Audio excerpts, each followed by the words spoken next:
এদিকে নড়াইলে petrol pump থেকে তেল না পেয়ে বাক বিতণ্ডার ছেড়ে পাম্প ম্যানেজারকে হত্যার অভিযোগ উঠেছে। এ ঘটনায় পাম্পের আরও এক কর্মী গুরুতর আহত হয়েছেন।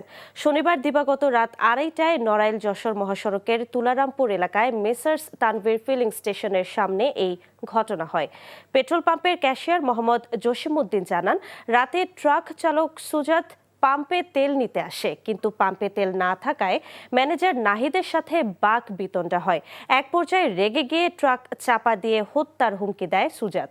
পরে রাত আনুমানিক 2:30টার দিকে পাম্পের ম্যানেজার বাড়ির উদ্দেশ্যে রওনা দিলে ট্রাক চালক সুজাত তাকে চাপা দেয়। এতে ঘটনাস্থলে পাম্প ম্যানেজার নাহিদ নিহত হন এবং তার সাথে থাকা জিহাদুল গুরুতর আহত হন।